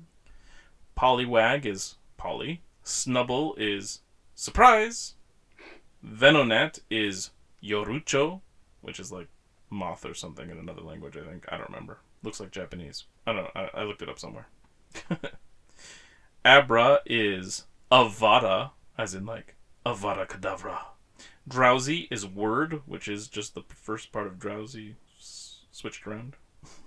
Pineco is Pinny. Psyduck is Lesai, but Psy spelled P-S-Y. Paris is Eiffel, as in like the Eiffel Tower, which is in Paris. Krabby is baby. Spearow is reap. Reaps Ruby's happiness. My Oddish is Hoddip, which is a mixture of Hoppip and Oddish because of that one anime episode. Jigglypuff is Jiggy, getting jiggy with it. And Apom is Pom Pom. But that is all our Pokedex entries and the Pokemon name. Alright, so remember last week we started a new thing for the anime where we rate who earns the Pokeball or whatever. And we're going to start doing that for the game too. So we'll have to backtrack eventually and do some for them too. But for this fourth leg of Johto, who do you think earns the Pokeball? I know. Do you know? I absolutely do not know. Oh, yes, there's a lot more options than I originally thought. It expands. I think I know who... Guess we're just going to go with my first lead, even though there could be better options, and I'm not sure which one I want to choose. Who are you throwing a Pokeball at? It's your turn to go first. Alright, fine. I am going with Vaporeon, because it bit its way through the Ecruteak gym in Crystal, and it was awesome. Getting Eevee from Bill. So, Eevee. Nice. I could have chosen, like, Sudowoodo or, like, any of the Eeveelutions, so I just went with Eevee. Yeah, I mean, obviously I like the Eevees, and Vaporeon was actually useful in that battle a lot. The other option I would have had for, like, who was, like, most beneficial for me was probably Butterfree. Butterfree was probably the most beneficial one. Although, the Kimono Girls, Geodude did a lot of work. So, I had a few options, but Vaporeon got me the badge in Crystal really nicely, so... Even when it didn't listen to me half the time. Because it was still strong. Now it's time for Pokemon cards! So I'm going with a Scarlet and Violet Twilight Masquerade with a Poltergeist or whatever it is. It's the Scarlet and Violet T Pokemon thing. One of the either the base or the evolution. I don't know. I'm opening Scarlet and Violet Paradox Rift with some sort of dragon type Pokemon on the front. I almost think it's like Salamence or something. Who's going first? I don't know who went first last time. Don't remember. It was Monday. I feel like it was you, but I could be very wrong. Go ahead. Okay. Oh, Manoon! Electric type. Ability, Buddy Pulse. If you have Plusly in play, whenever your opponent attaches an energy card from their hand to one of their Pokemon, put 2 damage counters on that Pokemon. The effect of Buddy Plus doesn't stack. It cheers on friends. If its friends are losing, its body lets off more sparks. Double aid. I don't know, something like that. Metal. Evolves from Honedge. The 2 swords employ a strategy of rapidly alternating between offense and defense to bring down their prey. Miltank. That was the other gym. Colorless type. This Pokemon needs to be milked every day or else it will fall ill. The flavor of Miltank milk changes with the seasons. Interesting. So, like, my favorite Miltank milk season is winter. Yeah. Wimpod, water type. Wimpod gather in swarms constantly on the lookout for danger. They scatter the moment they detect an enemy's presence. Oh, perfect for the time. Gorgeist evolves from Pumpkaboo. Yes, this will be aired definitely later, but we are recording near Halloween. Near, it's almost Halloween. Yeah, so near. It's this week. Well, next week, technically. Ability. Startling Pumpkin. If this Pokemon is knocked out by damage from an attack from your opponent's Pokemon, discard 2 random cards from your opponent's hand. In the darkness of a new moon night, Gorgeist will come knocking. Whoever answers the door will be swept off to the afterlife. Fun. I think we've read that one before. I think so, but like swept off to the afterlife. That means killed. Yeah. So they're going, and if you answer your door... Say goodbye to your mortal life. Does answering your door mean opening it? Or looking through the window? No, answering your door means if the door has a question, like what is 5 times 70 or something, and you answer, wrong or right, you've answered the door. That's lovely. So does answering the door mean like looking through the peephole or the window, or just open? I think it would be opening it. I think I'm safe. Because one time when my aunt, not your aunt, but my aunt was living with us, she came and we were all tucked into bed and it was late. We were just about to shut off the show. And I heard a knock and I was like, so I went down because I couldn't see through the window. And I looked through the window and I was just staring because I couldn't make out the figure for a little while. I was just staring at her through the window like this. Then eventually I let her in. So you did answer the door. So you're not safe. I am. Because I'll look through it. And if I there's see. nobody there or it's a Gorgeist, I'm shutting the door. Got it. Tatsuguri. Dragon type. Tatsugiri. Yeah. It just has water and colorless for the things. Tatsugiri. Tatsugiri. Tatsugiri is an extremely cunning Pokemon. It feigns weakness to lure and prey, then orders its partners to attack. I'm glad now that we don't live in a Pokemon world. Pokemon seem cruel and deadly. Vanlux evolves from Vanillish, which evolves from Vanlight. I'm saying them all wrong. Water type. Yeah, the one you said is supposed to be deluxe, so Vanillux. Vanillux evolves from Vanillish and evolves from Vanillite. Ability, Frigid Room. Your opponent's Pokemon that have 40 HP or less remaining can't attack. People believe this Pokemon formed when 2 Vanillish stuck together. Its body temperature is roughly 21 degrees Fahrenheit. I mean, that kind of... no, it doesn't make sense, because it only has 1 step. Elekid is one of my reverse holos, electric. It's not good at storing electricity yet. This Pokemon sneaks into people's homes, looking for electric outlets to eat electricity from. Yum, yum, yum. Natu, my second reverse holo. Psychic, because its wings aren't fully grown, it has to hop to get around. It is always staring at something. Ooh, my rare is Thievul, evolves from Nickit, dark type. Ability, Rob and Run.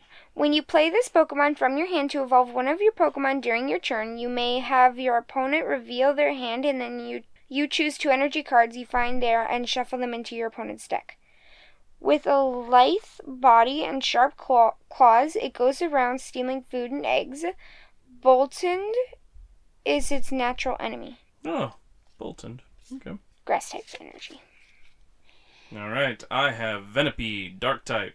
Venipede and Sizzlepede are similar species, but when the 2 meet, a huge fight ensues. Chansey, colorless. It walks carefully to prevent its egg from breaking. However, it is extremely fast at running away. Dracloak evolves from Dreepy. Ability, Recon Directive. Once during your turn, you may look at the top 2 cards of your deck and put one of them into your hand. Put the other card on the bottom of your deck. And Dragon Headbutt is the move that uses Fire and Psychic, because this is a Dragon type. This Pokemon stores up energy in its lungs, then shoots it out. It takes care of Dreepy and battles alongside them until they're all grown up. Poliwhirl evolves from Poliwag, water type. Its skin is moist all over its body. The skin on its belly, Spiral, also feels smooth. Snorlax, colorless. Its stomach's digestive juices can dissolve any kind of poison. Eating things off the ground doesn't bother it at all. A supporter trainer card. Lana's Aid. Put up to 3 in any combination of Pokemon that don't have a rule box and basic energy cards from your discard pile into your hand. Oh, yeah! Grass-type Pokemon. The younger they are, the more they smell like fresh grass. With age, their fragrance takes on the odor of fallen leaves. It's a Leafeon, evolves from Eevee. That's so much fun. Can I see the picture? Yeah. And it's like my favorite of the Eevee evolutions, I think. That and like Shiny Umbreon. Shiny Umbreon is so cool. And then I got the same Venipede from earlier, but now in reverse holo. Alright. My other reverse holo is a water type. It lowers its body heat to freeze its fur. The hairs then become like needles. It can fire. It's a Glaceon. No! Whoa. I got a Leafeon and a Glaceon in the pack. That's flippin-tastic. This is the best day ever. Ooh. And then I got a secret rare Teal Mask Ogerpon EX. Ability, Teal Dance. Once during your turn, you may attach a basic grass energy card from your hand to this Pokemon. If you attach energy to a Pokemon in this way, draw a card. And there's no special information on it because it's a special EX card. Oh, it's a Terra card, too. Because I think I got Teal Mask Ogerpon before. I don't remember if it was an EX or not, but it didn't look like this, so this is a different version. And then, the best card of the pack, I got a basic Fire Energy. Mm-hmm. I'm sure it was the best. To use with not a single fire Pokemon that I drew out of this. You poor thing. You didn't get fire Pokemon, just instead you got Glaceon and Leafeon and EX. Which I believe those two come together in whatever generation they come in. Just like Umbreon and Espeon did.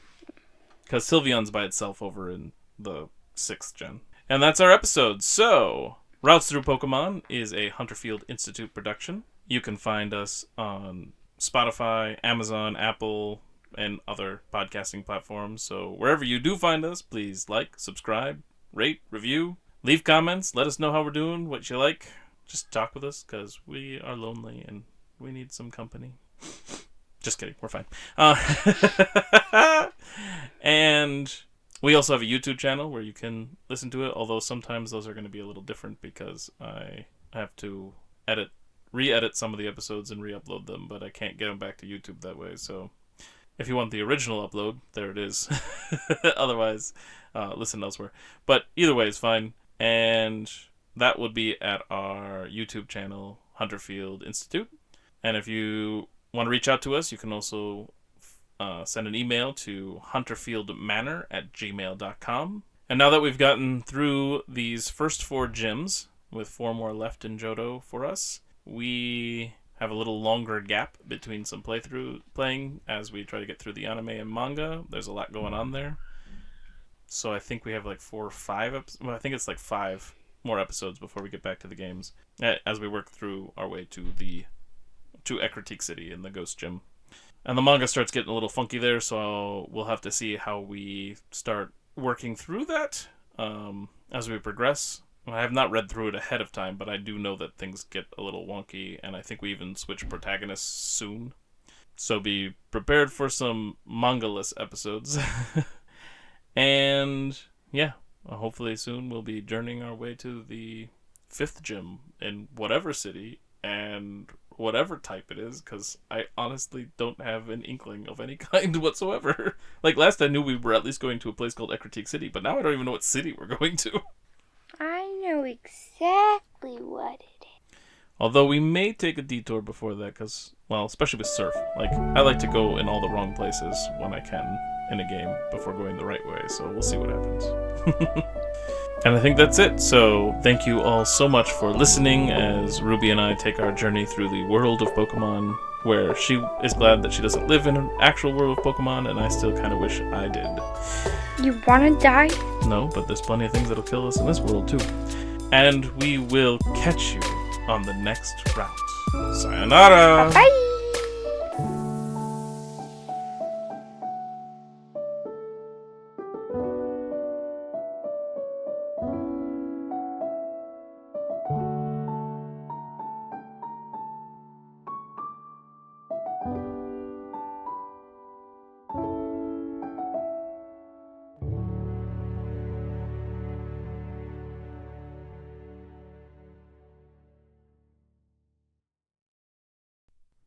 Professor Evergreen was dead. She and her partner, Professor Thistle, had worked hard to find and register every last Pokemon in the world. They had long believed that there were more than just 151. Poor Evergreen had passed just as they had discovered that there were possibly another 100 different species appearing in a neighboring region. Mortimer Thistle, the survivor, intended to find and collect every single one for further study. He worked and overworked his aides, driving them to seek them out and bring them to him. Of course, he was still missing one from the original number. He had almost had it once, but it had long since slipped his grasp, and he had never seen it again. In his lab, he was going over the files on each Pokemon in his collection. He was counting them up as he went along.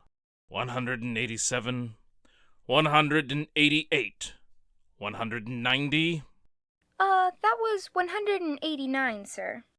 Thistle slowly lowered the files, revealing a very unpleasant expression as he glared down toward the woman who had interrupted him. "What was that, Miss Ratchet?" The snap of his tone made the aide shrink back a little and caused her to second-guess whether or not to speak up again. "Well?" Miss Ratchet jumped at Thistle's shout and tried to speak, but it came out mumbles.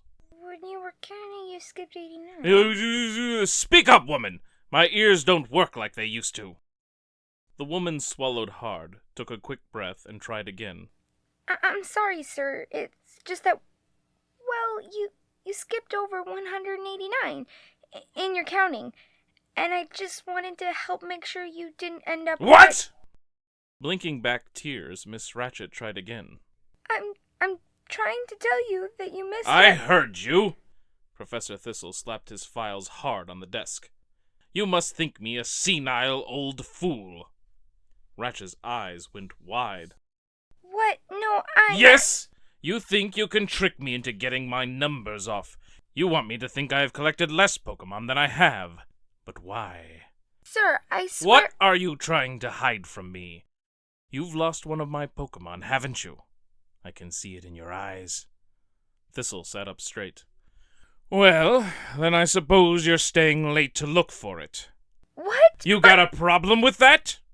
Another aide hurried up from his desk, having heard the entire exchange. Look, Professor Thistle, sir, it was likely an honest mistake, but you seriously can't expect to keep her here alone on Christmas Eve. Thistle raised a bushy eyebrow. Christmas Eve? What is Christmas Eve but an excuse to be lazy because the next day is a holiday? Isn't one day of coming in late enough that I now need to let you all go home early the night before?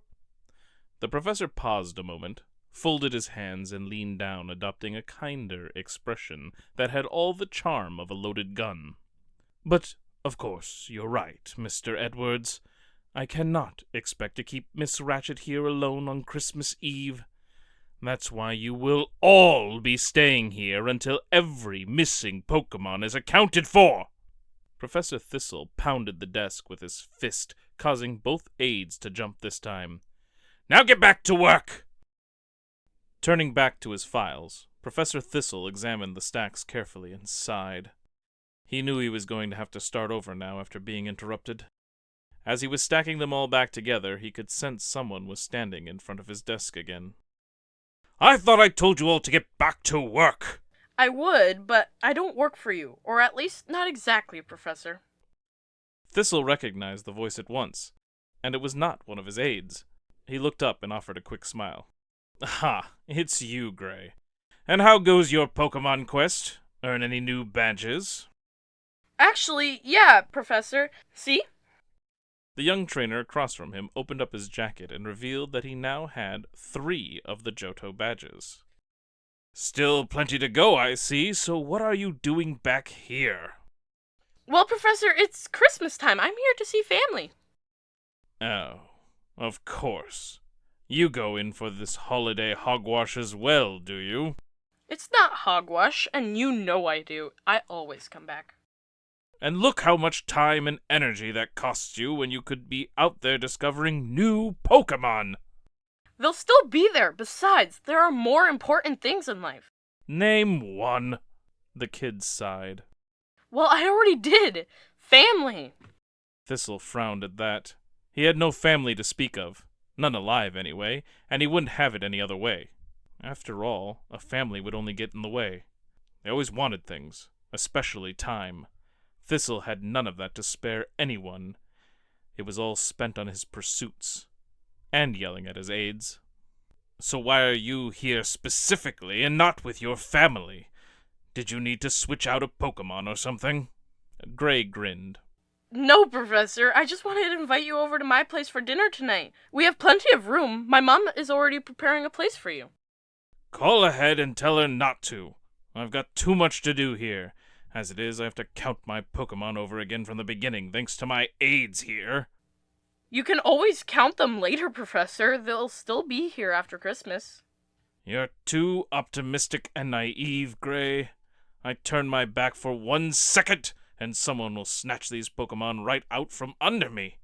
And I need to secure what I have so that I can be alert tomorrow as not to miss any that haven't joined my collection yet. Don't tell me you're going to be working tomorrow, Professor. After all, it's Christmas. And what good is that, Gray? Will Christmas bring me Pokemon while I just lay in my bed? No, I don't think so. Yes, I will definitely be here in the morning, bright and early, and not letting any opportunities slip by. The young trainer shook his head sadly. I guess that's your decision to make, Professor. We'll still have a place set for you, should you change your mind. I won't. Good evening, Gray. Yeah, good evening, Professor, and Merry Christmas. Don't say... Bah!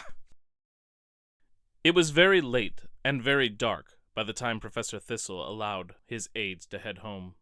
He had finished counting and sorting through the files of all his various Pokemon.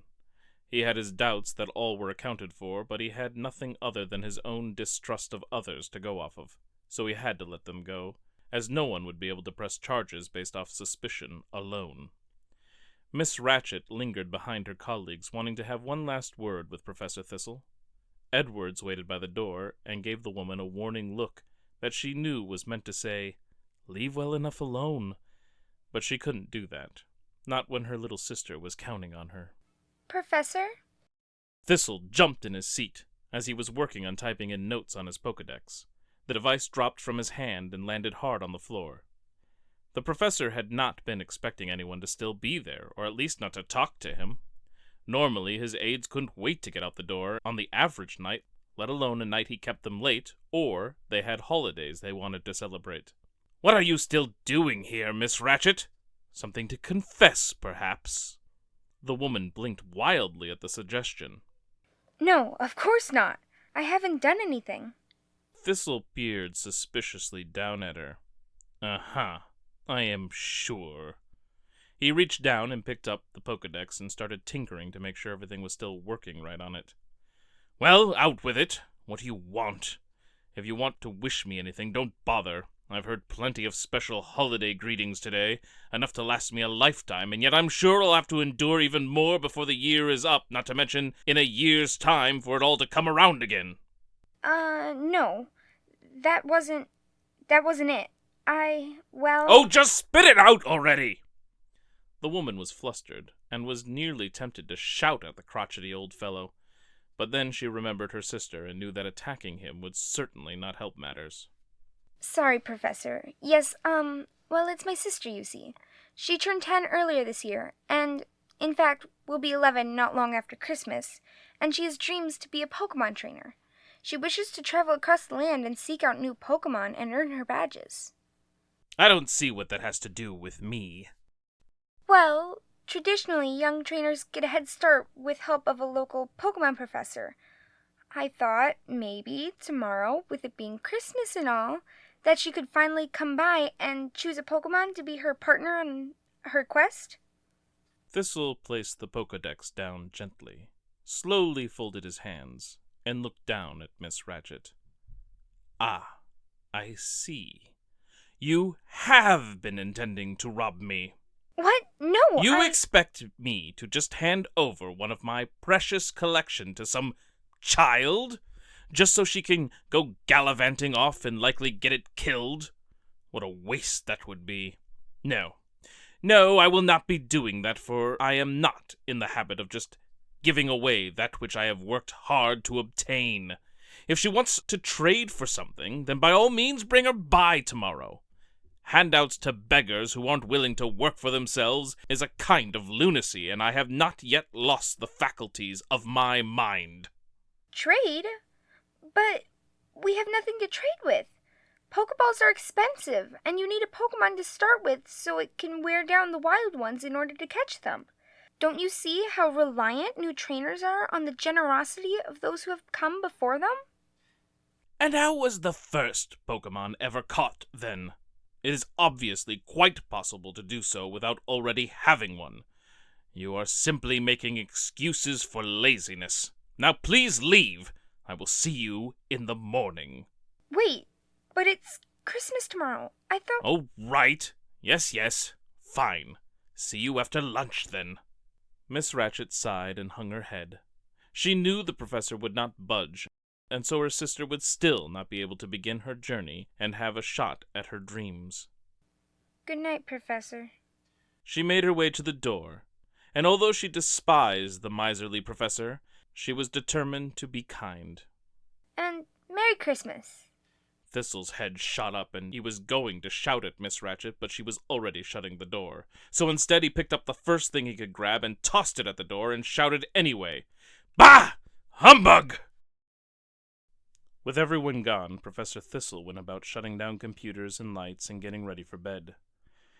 It was late, and he was very tired and especially exhausted at all the foolish celebrating of a day of doing nothing worth anything. Nothing for themselves, and nothing to contribute to society. As he was about to head upstairs to his room above the lab, Thistle noticed a strange static-like noise with occasional chirps.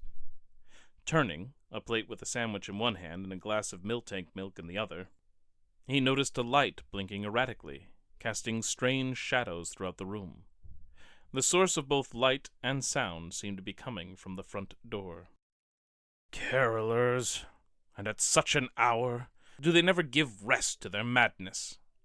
Thistle marched over toward the door to get the carolers to leave when the erratic lights went out, and sparks snapped and hissed out from the floor right in front of the door.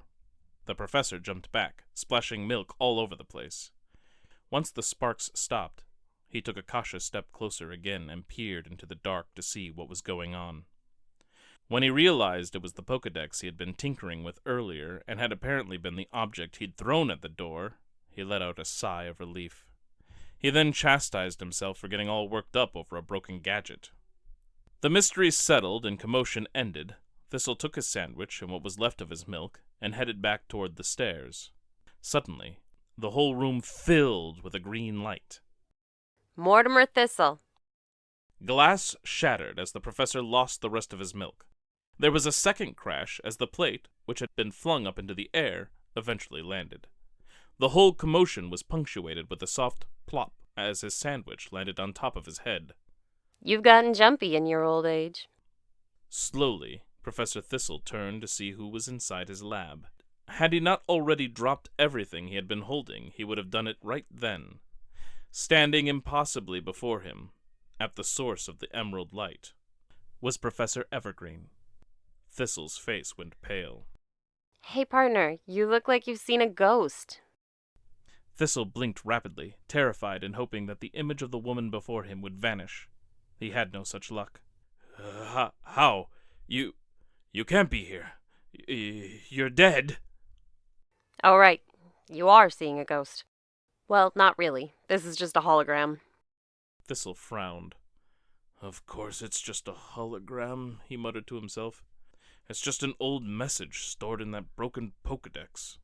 That being said, I'm not just some old message that got lost. This message is for today, Christmas Eve, and it's a warning for you, Mortimer. Annoyed, Professor Thistle grabbed the sandwich off his head, took a big bite, and with his mouth still full, he said, "Be kind enough to shut off your green light when you're done playing through your message." Then he turned and went back toward the steps yet again. Don't walk away from me, Mortimer. This is really important. Thistle stopped, one leg still in the air. Yes, Mortimer, I am really talking to you. Now turn back around and listen.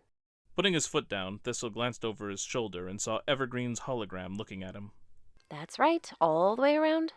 Thistle started turning ever so slowly, not sure he wanted to remain in the room where the hologram of a dead woman could see him. Good, now here's the deal. We really messed up, Mortimer. Professor Thistle continued to turn cautiously until he was facing his old partner. What do you mean we messed... Our pursuit of Pokemon became an obsession. We threw everything else away in our pursuits, forgetting why we sought them out to begin with.